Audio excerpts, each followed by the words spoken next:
اللہ الرحمن الرحیم نحمدہ و نصلی علی رسولہ الکریم اما بعد۔ میرے انتہائی واجب الاحترام، آج پھر کچھ مسائل اور ان کے جوابات دینے کے لیے حاضر ہوا ہوں، اللہ کریم کی توفیق سے اور آپ کی دعاؤں سے۔ ساتھیوں نے سوال کیا ہے کہ بعض دفعہ اس طرح ہوتا ہے کہ مؤذن، اذان پڑھنے والا یا امام صاحب خصوصاً فجر کی اذان کے وقت انہیں جاگ نہیں ہوتی،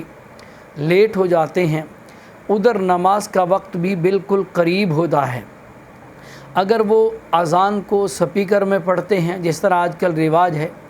اذان اگر سپیکر میں پڑھتے ہیں تو پھر وہ لوگوں میں بدنامی بھی ہوتی ہے اور لوگ پتہ نہیں کیا کچھ کہیں گے کہ ابھی جاگ ہوئی ہے، جس طرح آج کل روٹین ہے۔ تو سوال کیا گیا ہے کہ اگر وہ ساتھی اذان پڑھنے والا، خواہ وہ امام ہے یا مؤذن ہے، تو وہ اگر آہستہ بالکل اذان پڑھے تو آیا کہ اذان ہو جائے گی یا نہیں ہوگی؟ تو جواب اس کا یہ ہے کہ اذان اعلان ہے، زور سے اذان پڑھنا چاہیے، نہ کہ آہستہ اپنے کانوں تک آواز پہنچے۔ اگر لیٹ بھی جاگ ہوئی ہے تب بھی اسے اگر سپیکر میں نہیں پڑھ سکتے تو مسجد کے صحن میں کھڑے ہو کر اونچی آواز سے اذان پڑھیں اور پھر نماز پڑھیں۔ اگر بالفرض والمحال آہستہ میں پڑھ لی ہے نماز، اذان آہستہ میں پڑھی اور پھر نماز پڑھ لی ہے، پھر مسئلے کا پتہ چلا، یا جس طرح ابھی مسئلے کا پتہ چل رہا ہے کچھ ساتھیوں کو جنہوں نے سوال کیا ہے، تو دوسرا سوال یہ ہے کہ جو اذانیں اس انداز میں پڑھی گئی ہیں پھر ان کے نمازوں کا کیا ہوگا؟ نماز ہو گئی ہے، اعادے کی ضرورت نہیں ہے، لیکن اذان کو اونچی آواز سے، بلند آواز سے پڑھنا چاہیے۔ اور ایک اور ساتھی نے سوال کیا ہے نماز کے متعلق کہ محلے کی مسجد میں جہاں 5 وقت کی نماز بھی ہوتی ہے، وہاں دوسری جماعت کرنا یا دوسری جماعت کرانا جائز ہے یا نہیں؟ جواب اس کا یہ ہے کہ محلے کی مسجد میں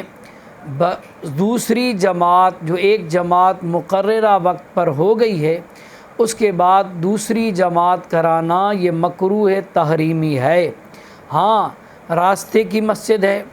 اسٹیشن کی مسجد ہے، خواہ ہوائی اڈہ ہو یا بس سٹینڈ ہو، وہاں کی مسجد ہے،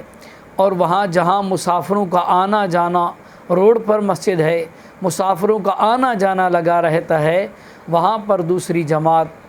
کرا سکتے ہیں۔ لیکن جو محلے کی مسجد ہے اور وہاں 5 وقت کی نماز بھی ہوتی ہے تو اس جگہ پہ دوسری جماعت نہیں کرا سکتے، مکروہ ہے۔ ایک ساتھی نے سوال کیا ہے کہ بندہ فوت ہو جاتا ہے اور فوت شدہ آدمی نے بامر مجبوری یا سستی کہہ دیں یا کسی وجہ سے اس نے زیر ناف کے بال صاف نہیں کیے تھے، بغلوں کے بال صاف نہیں تھے، تو آیا کہ غسل دینے والا آدمی زیر ناف کے بال صاف کر سکتا ہے، بغلوں کے بال صاف کر سکتا ہے یا نہیں؟ تو جواب اس کا یہ ہے کہ جو آدمی فوت ہو گیا ہے، اس فوت شدہ آدمی کے زیر ناف کے بال صاف کرنا یا بغلوں کے بال صاف کرنا یہ بالکل قطعی جائز نہیں ہے، کوئی گنجائش نہیں ہے کہ اس کے زیر ناف کے بال صاف کرے یا بغلوں کے بال صاف کرے۔ فقہاء کرام نے لکھا ہے، اردو کا فتاوی رحیمیہ میں بھی موجود ہے اور بحر الرائق بھی کے اندر بھی یہ موجود ہے کہ میت کے غیر ضروری بالوں کو صاف کرنا یہ شریعت میں جائز نہیں ہے۔ اور اسی کے متعلق ایک ساتھی نے سوال کیا ہے کہ اگر والدین ہیں، ابا ہے، اور اتنا بڑھاپے تک پہنچ گئے ہیں یا بیماری کے ان ایام میں ہیں کہ جہاں وہ خود بخود ان بالوں کو صاف نہیں کر سکتے، تو ان کے لیے کیا حکم ہے؟ بیماری کے ایام میں ہیں یا بڑھاپے کی وجہ سے یہ مسائل ان کے لیے ہیں، تو ان کے لیے کیا حکم ہے؟ تو جواب ان کا یہ ہے کہ ان کے لیے اولاد بامر مجبوری دستانے وغیرہ پہن کر بامر مجبوری، اگر باپ ہے تو بیٹا صفائی کرے، اور اگر ماں ہے تو بیٹی صفائی کر سکتی ہے زندہ آدمی کی، یہ ذہن پر رکھنے، زندہ آدمی کی، لیکن میت کے لیے کوئی گنجائش نہیں ہے۔ اسی طریقے پر ایک ساتھی نے سوال کیا ہے کہ اگر بندہ نماز پڑھ رہا تھا، مثال دے رہا ہوں، عشاء کی نماز تھی، 4 رکعت والی نماز، فرض نماز ہے، 4 رکعتیں پڑھنی تھیں، اب چوتھی رکعت میں وہ بھول گیا ہے، 5ویں کے لیے کھڑا ہو گیا ہے، تو اس کے لیے کیا حکم ہے؟ جواب اس کا یہ ہے، اگر تو آخری رکعت تھی، پہلے ایک مسئلہ سن لیں اور زیادہ وضاحت ہو جائے گی، کہ اگر درمیانی قاعدہ بھول گیا ہے، اب قیام میں تیسری رکعت کے لیے کھڑا ہوا ہے، پورا کھڑا ہو گیا ہے، اسے یاد آ گیا ہے کہ میں نے دوسری رکعت میں بیٹھنا تھا، نہیں بیٹھا، اس کو چاہیے کہ وہ نہ بیٹھے، کھڑا رہے، تیسری رکعت پوری کرے۔ اگر 3 رکعت والی نماز ہے، اگر 4 والی ہے تو 4 پوری کرے، تو پھر سجدہ سہو کرے گا، نماز ہو جائے گی۔ اور اگر آخری رکعت ہے، خواہ وہ 2 رکعت والی نماز ہے، 3 رکعت والی نماز ہے، 4 رکعت والی نماز ہے، اگر آخری رکعت ہے، آخری اتحیات میں بیٹھنا تھا، یہ بھول گیا ہے، یہ کھڑا ہو گیا ہے، تو اسے چاہیے جب بھی یاد آ جائے، رکوع بھی کر لے، تب بھی اگر یاد آ جائے، سجدہ ادا کرنے سے پہلے جب بھی یاد آ جائے، یہ فوراً بیٹھ جائے اور یہ سجدہ سہو کرے گا، نماز ہو جائے گی۔ بالفرض والمحال، یہ اگر نہیں بیٹھا، 5ویں رکعت بھی پڑھ لی ہے اور 6ویں رکعت بھی پڑھ لی ہے، یا 5 رکعتیں پڑھی ہیں، اور اسے یاد آ گیا کہ یہ تو میں نے 4 رکعت والی نماز تھی، یا 2 والی تھی، 3 پڑھ لی ہیں، یا مغرب کے 3 فرض تھے، 4 پڑھ لی ہیں، اب کیا حکم ہے؟ جواب اس کا یہ ہے، اگر یہ سجدہ سہو بھی کرے گا تب بھی فرض نماز ادا نہیں ہوگی اگر فرض پڑھ رہا ہے،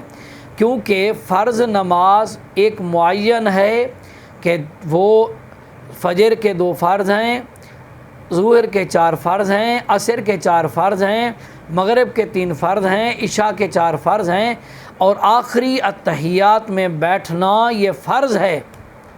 آخری اتحیات کا پڑھنا یہ واجب ہے، لیکن اتحیات میں بیٹھنا یہ فرض ہے۔ اس نے کیونکہ فرض چھوڑ دیا، لہذا فرض چھوڑنے کی وجہ سے اس کی نماز ادا نہیں ہوگی۔ اسی طریقے پر ایک ساتھی نے سوال کیا ہے کہ بعض دفعہ عام گزرگاہ پر باتھ روم ہوتے ہیں، واش روم ہوتے ہیں، عام جگہ پر گزرگاہوں پر واش روم ہیں، تو وہاں مچھر بہت زیادہ ہوتے ہیں،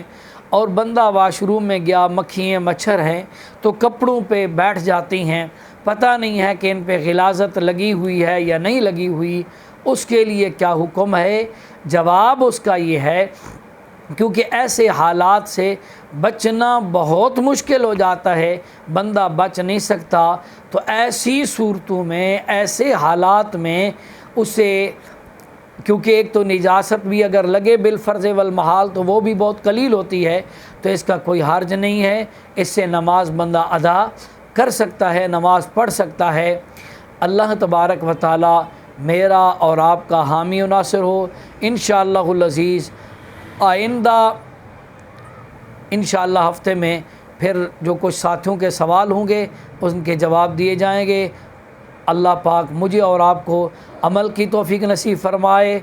اللہ پاک عمل کی توفیق نصیب فرمائے۔ وآخر دعوانا ان الحمد للہ رب العالمین۔